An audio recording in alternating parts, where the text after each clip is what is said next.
आइए सुनते हैं विनायक गणेश चतुर्थी व्रत की कथा। गणेश चतुर्थी का व्रत जो कि हर माह के कृष्ण पक्ष और शुक्ल पक्ष की चतुर्थी तिथि के दिन गणेश चतुर्थी का व्रत किया जाता है।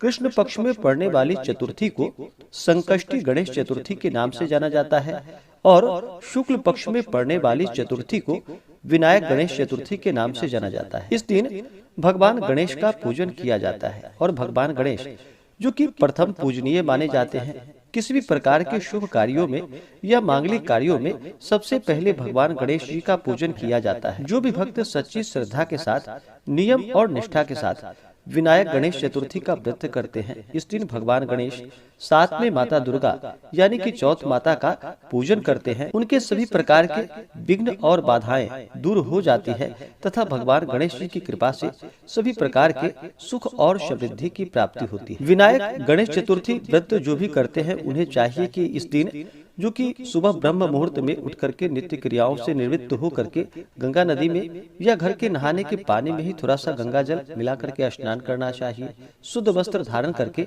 दिन भर उपवास रहते हुए भगवान गणेश जी का जो कि सुबह के समय में और शाम को चंद्रोदय के समय में भगवान गणेश जी का पूजन करना चाहिए और उसके बाद चंद्रमा को अर्घ्य दे करके उसके बाद व्रत को पूर्ण माना जाता है। उसके बाद फिर भोजन ग्रहण करना चाहिए।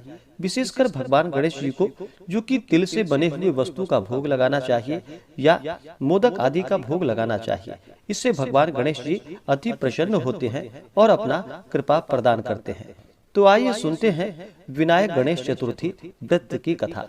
तो बोलिए प्रेम से भगवान गणेश की जय। पौराणिक कथा के अनुसार एक बार भगवान शिव तथा माता पार्वती नर्मदा नदी के किनारे बैठे थे।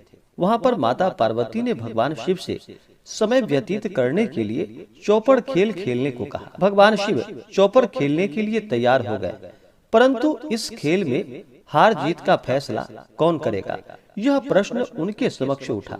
तो भगवान शिव ने कुछ तिनके एकत्रित कर उसका एक पुतला बनाकर उसकी प्राण प्रतिष्ठा कर दी और पुतले से कहा कि बेटा, हम चौपड़ खेलना चाहते हैं, परंतु हमारी हार जीत का फैसला करने वाला कोई नहीं है, इसलिए तुम बताना कि हम दोनों में से कौन हारा और कौन जीता। इसके बाद भगवान शिव और माता पार्वती का चौपड़ खेल आरंभ हो गया। यह खेल करीब 3 बार खेला गया और संयोग से तीनों बार माता पार्वती ही जीत गईं। खेल समाप्त होने के बाद बालक से हार जीत का फैसला करने के लिए कहा गया, तो उस बालक ने भगवान शिव महादेव को ही विजय बताया।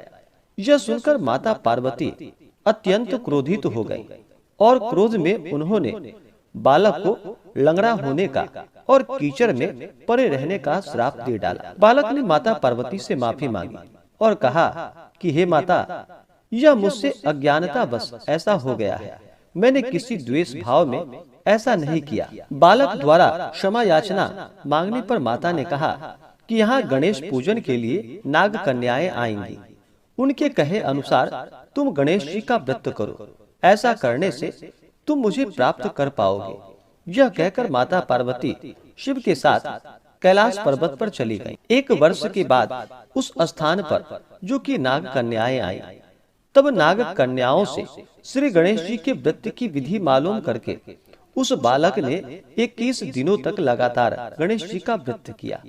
उसकी श्रद्धा से गणेश जी प्रसन्न हुए और उन्होंने बालक को मनोवांछित फल मांगने के लिए कहा। उस पर बालक ने कहा कि हे विनायक, हे विघ्नहर्ता गणेश, मुझ में इतनी शक्ति दीजिए कि मैं अपने पैरों पर चलकर अपने माता पिता के साथ कैलाश पर्वत पर पहुंच सकूं और वे यह देखकर प्रसन्न हो। तब बालक को वरदान देकर भगवान गणेश जी वहां से अंतर ध्यान हो गए।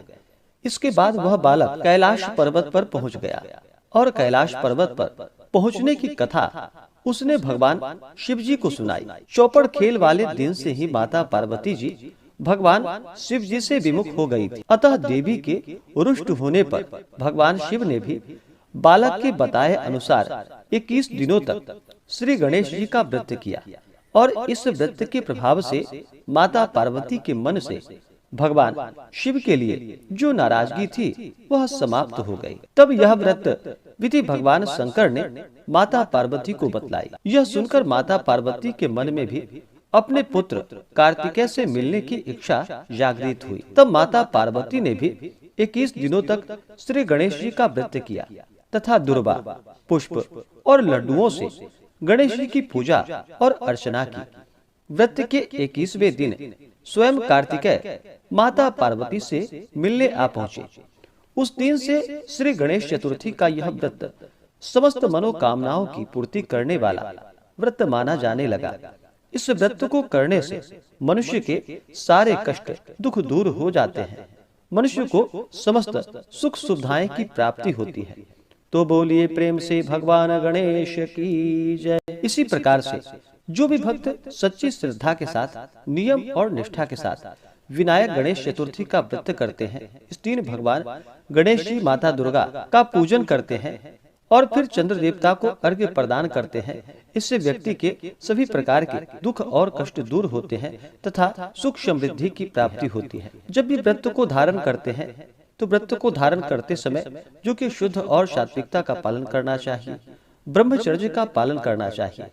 व्रत के दौरान किसी के ऊपर क्रोध नहीं करनी चाहिए, अपने मन में किसी के प्रति ईर्ष्या या द्वेष का भाव नहीं लाना चाहिए और पूर्ण श्रद्धा भक्ति भाव के साथ भगवान गणेश जी का जो कि अक्षत, चंदन, पुष्प, धूप, दीप आदि से पूजन करके तिल से बने हुए लड्डू आदि का भोग लगाना चाहिए, मोदक आदि का भोग लगाना चाहिए। द्रव्य दक्षिणा प्रदान करके पुंगी फल, तांबूल यानी कि पान पत्र, सुपारी, लौंग, इलायची के साथ में भगवान गणेश जी को मुख शुद्धि के लिए अर्पित करनी चाहिए।